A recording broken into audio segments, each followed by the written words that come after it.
My name's Regan. I work for Anthony J. Lyon Detective Bureau. They call me the Lion's Eye.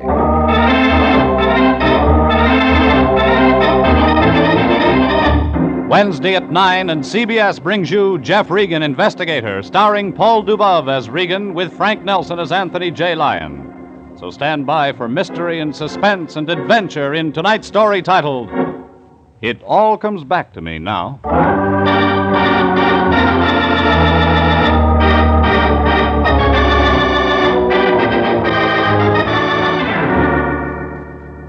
She was about medium size, brunette, beautiful, and bewildered. She couldn't remember where she'd come from or where she was going. Couldn't remember her own name. Just one thing she could remember. She wanted to commit murder. She was in the office of my boss, Anthony J. Lyon, that Friday morning, sitting there across the desk from him, holding onto her battered purse like it was the last thing in the world she was sure of. What the Lion or I didn't know, she was right. Oh, Jeffrey, come in. I've been waiting for you. Morning, Fatso. New client? Yes, Jeffrey. I think we could call her that. Jeffrey, this is Miss... That's a very interesting name, Fatso. My name's Regan, Miss. How do you do, Mr. Regan? Jeffrey, she has a terrible problem. Somebody does. She can't remember her name. Please, can't you help me? I don't remember anything. You remember how you got here to our office? No, not anything. From when? From now. Except, there was a door. It said detective agency. I walked in. Yes. Jeffrey, what are we going to do about Miss Smith? Smith? Well, we've got to call her something, haven't we? All right, Smith. Jeffrey, this is a matter for the police, a Bureau of Missing Persons. Surely if Oh, no, Mr. Lyon, please. Not the police. What's that? Oh, please, Mr. Regan, please don't let him call the police. People who can't remember their names usually can't remember they shouldn't go to the police, Miss Smith. But Oh. Look, lady, if you don't want to go to the cops, there's got to be a reason. Well, then, look at this. Jeffrey. .32 caliber revolver, Smith & Wesson. Loaded except for 2 empty shells. You see, Mr. Regan. The gun's been fired, Jeffrey? 2 bullets missing. Miss Smith? I don't know. Jeffrey, that settles it. We call the Lyon, police. I think Miss Smith hasn't quite finished her story. The gun in her purse isn't the only reason she doesn't want to go to the police. That right, Miss Smith? Mr. Regan, I try to remember. There was a house somewhere. A small house. I was in a room with... Go on. No, I can't. Keep trying, Miss Smith. I was going somewhere. Alone. I wanted to see someone. I think I was on my way to kill someone. Fatso, get some water. She's fainted. Here, water? Jeffrey, don't just stand there. Call an ambulance.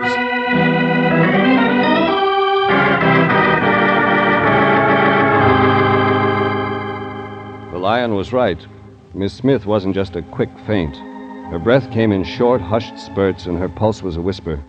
Beside her, the battered little purse had fallen open. Inside, $2.17 and a receipt for cab fare. No wallet, no identification. I picked up the receipt. It was dated that morning, Friday, and totaled $3.70. It was a lead.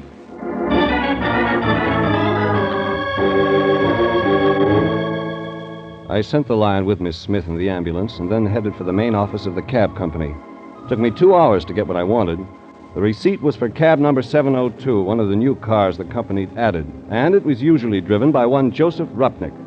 Another hour passed, and he pulled into the cab stand out front of the main office. Joe Rupnick? Who else? Let's drive. My flag is down.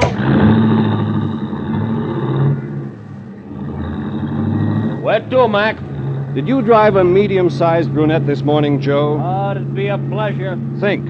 Fair complexion, good-looking, very good-looking. Carried a little black leather purse. The fare was $3.70. $3.70, huh?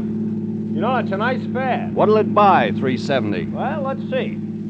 $3.70 should ought to take you out to Westwood. You got a record of your stops today. What about Westwood? Yeah, I guess I have. Hey, Mac, what do you know? She was lovely, she was engaged, and she used my cab. Oh, what a dish. Bewitched, bothered, and brunette. I seen her, and I'm glad. Never mind the tone poems. Where did you pick her up? In Westwood. Where else? Okay, let's go there.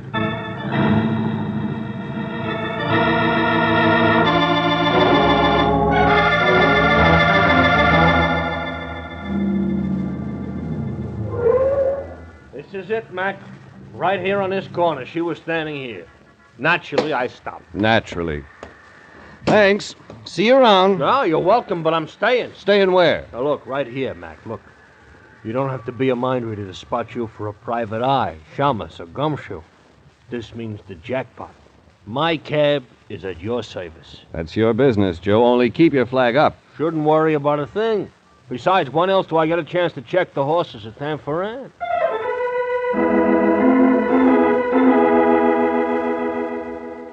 Joe Rupnick pulled a racing form out of his pocket, and I looked at the place he'd pointed out. According to Joe, Miss Smith had been standing in front of a white one-story building with a two-story sign that said Parker's Service. It was an auto repair shop, a big one, the kind that specializes in foreign cars, custom sedans, and rich customers. Mr. Parker. Telephone call, Mr. Parker. Yes, sir? And what can I do for you, sir? I'm looking for a girl. She used to work here. Sarah? You're looking for Sarah? About medium-sized, good-looking. Yeah, that's Sarah. Well, she quit yesterday. She was in here this morning to pick up her check. Me, I'm just taking her place. And it's not a bad job. Not bad at all. Mr. Parker, he's a nice guy. A very nice... Could you give me... pardon me just a moment, please. Parker's Service? Yeah, just a moment, please. Could you give me Sarah's address? Huh? Could you give me Sarah's address? Well, I could check for you. You see, I'm new here, and Sure. I don't... By the way, what's Sarah's last name? I've forgotten. Sarah Hanson. So you didn't know her very well, did you? Blind date. Oh, yeah. I understand. And she forgot to give you her address. Sure, I'll find out for you, mister. Glad to. The girl behind the counter winked at me and went back into the office, and before I could turn around, there was somebody at my elbow. And I had that feeling you get when you know someone's staring down your neck. I turned, and I was right. Tall man, neatly dressed, business suit, about 35. Suntan that spelled 18 holes of golf on Sunday, private club, Chamber of Commerce. I beg your pardon, sir. Did I overhear you asking for Sarah Hanson? Maybe you did. My name's Parker. Mine's Regan. I wonder if you'd be kind enough to step into my office. Okay. This way, Mr. Regan. You see, I happen to be particularly interested in the girl, Miss Hanson. She's unusually intelligent, a superior worker. I hated to see her leave. Here we are, Mr. Regan. Have a chair. A cigarette? No, thanks. Let's stick to Miss Hanson. Oh, yes, Mr. Regan. I was quite curious at your interest in Sarah Hanson. She's not the sort of girl to have many, shall we say, gentlemen friends. Really? What sort of girl is she? Well, more on the quiet side. Intelligent, as I've said, and not at all emotional. Sarah was a very superior worker. Come on, Parker. I haven't got all day. A girl quit her job and you want to know why. Is that it? Well, I'm curious. There's more to it than that. I saw 4 secretaries in your front office alone. One named Sarah wasn't that good. Very well, Mr. Regan. I'm going to tell you the truth. Certain malcontents, certain vicious elements in my organization, irresponsible rumor mongers have been saying that Miss Benson and I... Well, there isn't a word of truth in it. I'm still listening. I'm a happily married man, Mr. Regan. You understand what rumors of this sort do to a man. Go on. I'm going to put a stop to it. You understand? Once and for all, I'm going... Okay. Take it easy, Parker. I'm sorry I lost my temper, Mr. Regan. This thing has been gnawing at me for months. That's why I finally discharged Miss Hanson. That's what you've been trying to say. You fired Sarah Hanson. You think that's why I'm here? Well, yes, It's just a job, Mr. Parker. We all got to make a living.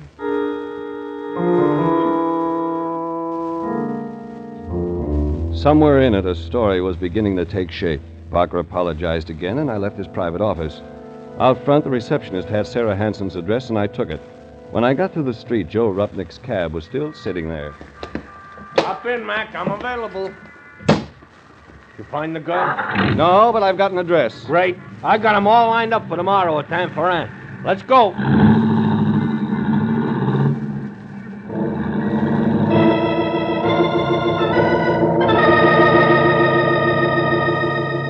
It was past Pico on Bentley. Took us 5 minutes to pull up in front of a bungalow converted into a duplex. I left Joe with his racing form and newspaper and went up to the door that belonged to Sarah Hanson.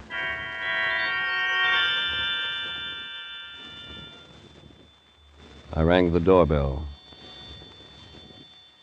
No answer.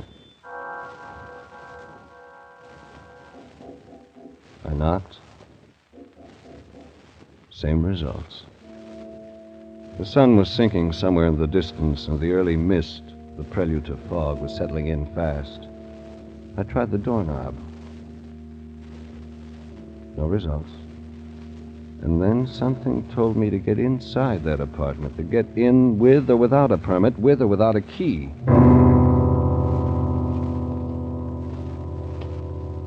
I walked around back until I found a window unlocked. The screen was easy, and I climbed up. My stomach scraped across the windowsill, and I was inside. Dark, dank, stale-smelling air. Something foul and disagreeable. I wanted to turn and leave and get out of the stinking apartment. But I didn't. Instead, I moved slowly along the wall in the darkness and fumbled until I hit the light switch. The lights didn't change the smell, but it told a story. Chairs upside down. Picture frame smashed to the floor. 2 dishes broken in 1,000 pieces. And the sofa cushions on top of each other in a corner. The whole place turned upside down, looking like a clapboard shack after a hurricane. I moved into the living room, picking up pieces, searching for anything. And I found something. In front of the imitation fireplace on the carpet, a pool of blood. Hey, Mac. You okay? Yeah, Joe. Look, Mac, I think I got something important. Be there in a minute. Never mind. I'll climb through the window. Hey, look, Mac, I want you to take a look at this. I was reading while I was waiting for you. Early edition of the afternoon paper. Yeah. Look on page 2. You find it, Mac? Yeah, I found it. I found it. Story on page 2. The body of a girl found washed up on Will Rogers State Beach, tentatively identified as Sarah Hanson.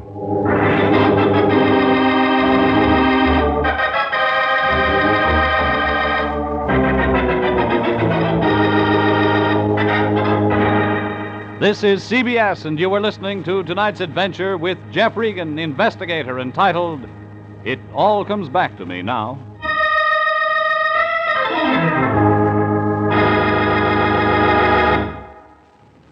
CBS brings you many of the most exciting programs on the air. For example, Sundays at 5:30. A face in the shadows, a blood-stained burnoose, a beautiful dancing girl may set Rocky Jordan on an exciting adventure in ancient Cairo.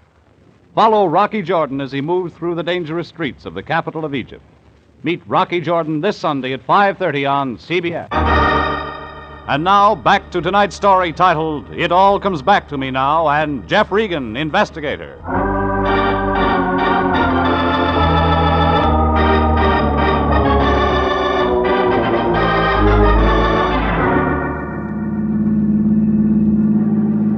Joe, the cab driver, stepped on the gas, and we headed for the police. I sat in the back seat, the folded newspaper in my lap, and tried to make sense out of a story so twisted even the principal characters no longer made sense. A girl with amnesia hires the Lion and me to help her find herself. She says she remembered wanting to kill someone.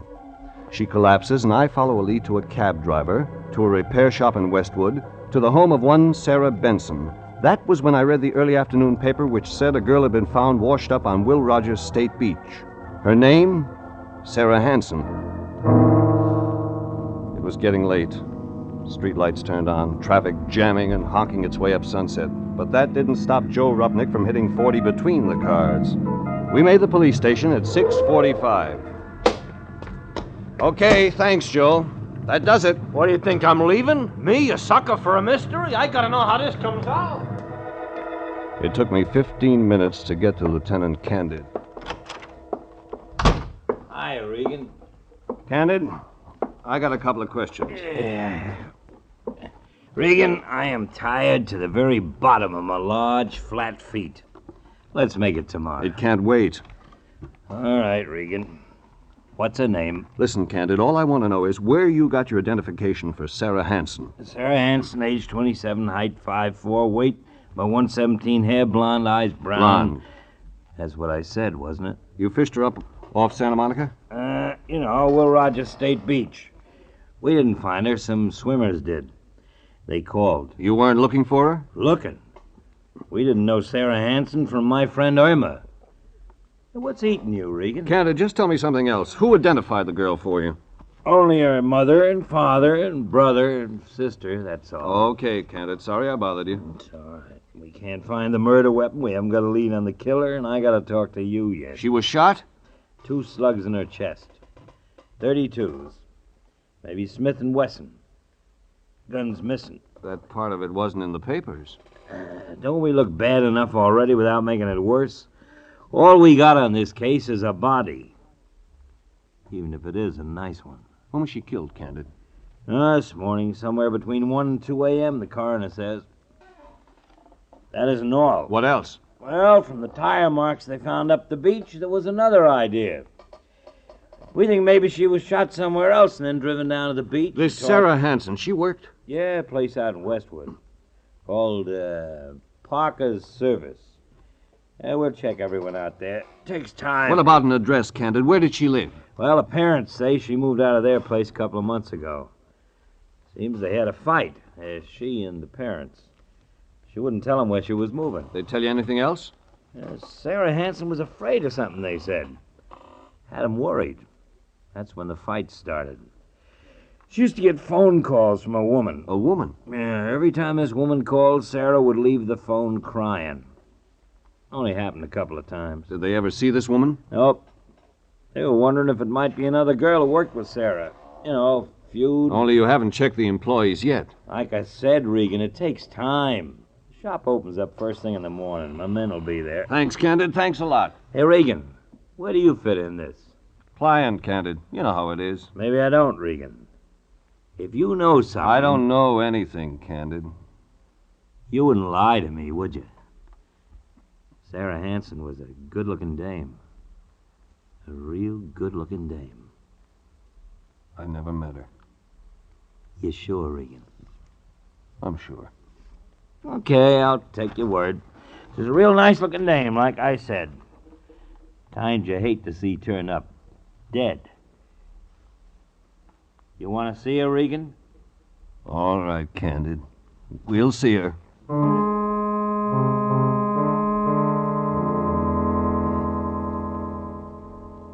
Candid and I went to the morgue. We saw her. Sarah Hansen. Medium-sized, good-looking blonde. She looked nothing like the girl who'd come to the Lyon's office without a memory. Yet somewhere Sarah Hansen and Miss Smith fit together. Somewhere their lives became crossed and tangled up and then went separately again. Miss Smith's to a blank memory. Sarah Hansen's to death. Somewhere something made both things happen. That gave me an idea. I went upstairs to Missing Persons and checked every record I could find that even faintly resembled our client, Miss Smith. Nothing did. I headed outside.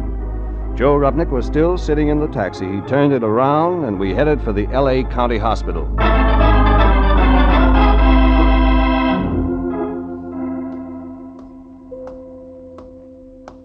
Jeffrey, there you are. Trouble, Fatso? Trouble? I've been sitting here all day, wasting time and money. How's she doing, Fatso? Is she? Oh, Miss Smith, fine. She's doing fine.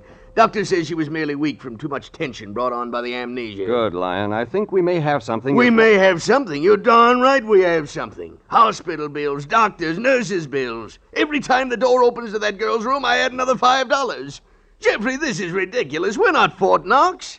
How do you think the Lyon Detective Agency can pay for these bills? Take it easy, Fatso. Remember, it was your idea to bring Miss Smith here. So what if it was my idea? That's right, Lyon. You call the ambulance.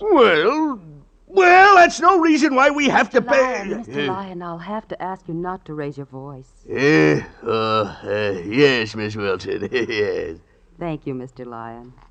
Yes. Sitting here all day, wasting your time. Oh, now, Jeffrey, after all, a man has to do something. Sure, Fatso. You keep an eye on those nurses' bills. I'm going in to see our client.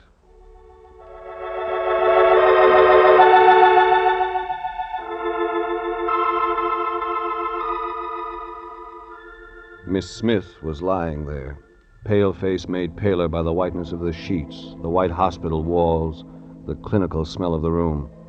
You don't have to be sick to look sick in a hospital bed. Oh. Hello, Mr. Regan. You remember me? You helped me, Mr. Regan. I won't forget that. What does the doctor say? Oh, I'll be all right. Really, I will. It's just my mind. I can't think straight. But you remember about the gun, the 2 bullets missing? Yes. Yes, I remember about them. Do you remember anything more? I don't think so. About wanting to kill someone? Oh, Mr. Regan. You don't remember that part of it? The doctor says it's shock. Something happened to me. Something I wanted to forget. Made me forget everything. Murder might do that. Yes, I suppose it might. Does the name Parker mean anything to you? No. Parker Service, Westwood? No, Mr. Regan. How about Sarah Hanson? No, Mr. Regan, I don't know that name. Sarah Hanson, the blonde, pretty blonde? No, I don't remember. She worked for Parker Service in Westwood. You were in Westwood today. Maybe at a small apartment on Regan, Bentley just past about Pico. That mean anything to you, Miss Smith? Leave me alone. Leave me alone. Leave me alone. Okay, thanks. Thanks anyway. Please leave me alone. Mr. Regan, leave me alone.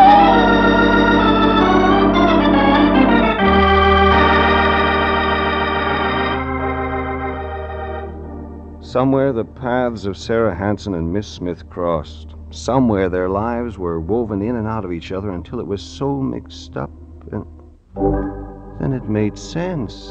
Simple, quick, easy sense. I left the hospital in a hurry, the cab was there, and I got in, and we drove and drove fast. First for a drugstore and a phone booth, then for Westwood.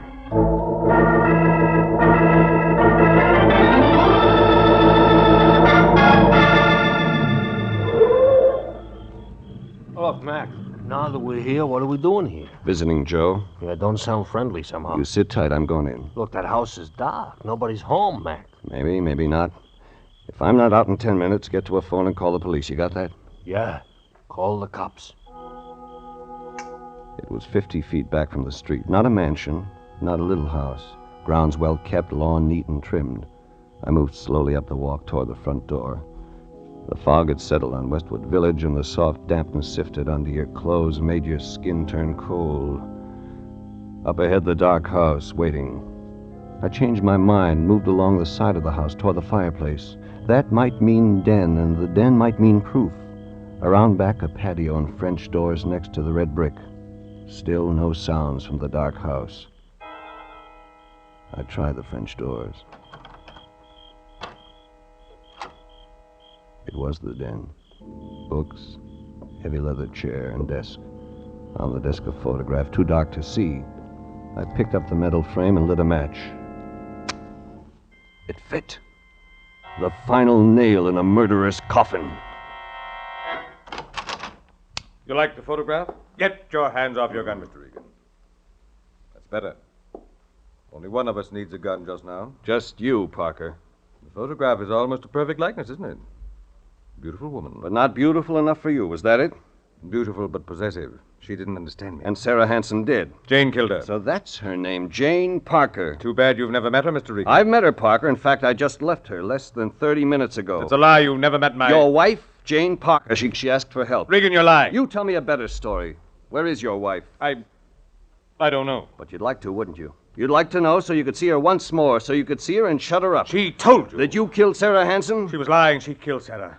There was a fight. Jane killed her in a jealous rage. Then you're going to try to tell me Jane carried Sarah Hansen to her car, then took her to the beach, and then threw her body in the... I left. I don't know what happened. It was Jane. Jane carried a woman her size down to the ocean. Who do you think you can make believe that? You're lying. I'll tell you what really happened. Jane found out you were running around with another woman, Sarah Hansen. She phoned Sarah, tried to reason with her. Your wife was dumb enough to want to keep you. When Sarah wouldn't listen to reason, your wife went to see her. You don't know what you're talking about. She found you at Sarah Hansen's apartment on Bentley. There was a fight. You lost your temper, Parker. Only a man your size could have wrecked the place the way it is now. No. You shot and killed Sarah, and the shock was too much for your wife. No. Her mind went blank, went completely blank, rather than remember the nightmare she'd seen. How do you know? How? Because I know where your wife, Jane Parker, is right now. She didn't tell you that. She wouldn't dare tell you. Your wife disappeared after the shooting early this morning, didn't she, Parker? You didn't know where she'd gone. That's what you really wanted to find out from me when I was at your shop this afternoon. You're making that up. You were afraid then, and you're afraid now. Yet you didn't report to the police that your wife was missing. I checked that. You didn't want them to find her either. She could tell the real story. Where is Jane, Mr. Regan? You're wasting time. Unless you tell me where my wife is, Mr. Regan, I'll put every bullet in this gun through your body. And that still wouldn't stop your wife from talking, would it, Parker? That still wouldn't give you the answer to where she is now. Tell me, Regan. Go ahead. Shoot, Parker. Shoot and read the morning papers tomorrow. The headlines will tell how every cop on the West Coast is waiting to shoot you on sight. Regan! So you won't need that gun! Let go! You pulled the trigger on yourself, Parker. Too bad your aim wasn't better.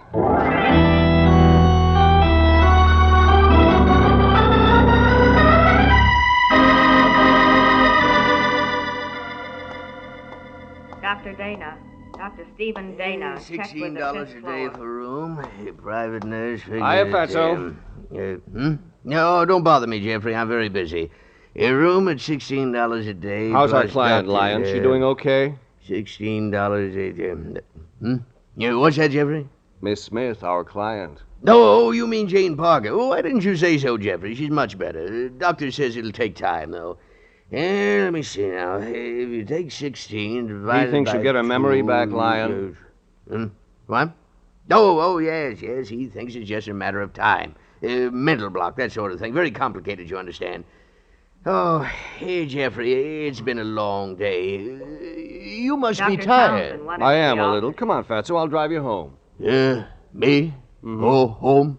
No, you just run on, Jeffrey. I really couldn't leave just yet. You see, I've got it figured so the city will have to pay part of the hospital you can figure that out at home, Fatso. You look tired. Well, no. You see, Jeffrey, I'd better stay right here where I can get the cost firsthand.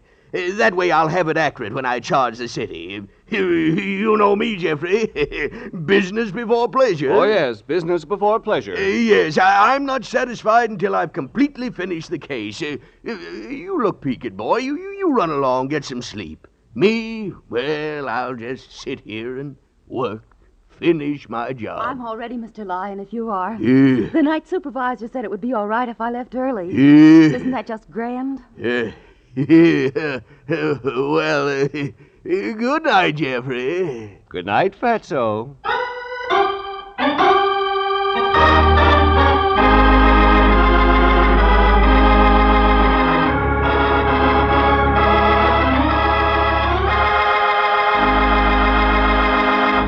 Jeff Regan, Investigator, was written tonight by William Froug, produced and directed by Sterling Tracy, and stars Paul Dubov as Regan with Frank Nelson as Anthony J. Lyon. Original music is by Dick Arant. Jeff Regan, Investigator, is heard each week at the same time over CBS, the Columbia Broadcasting System.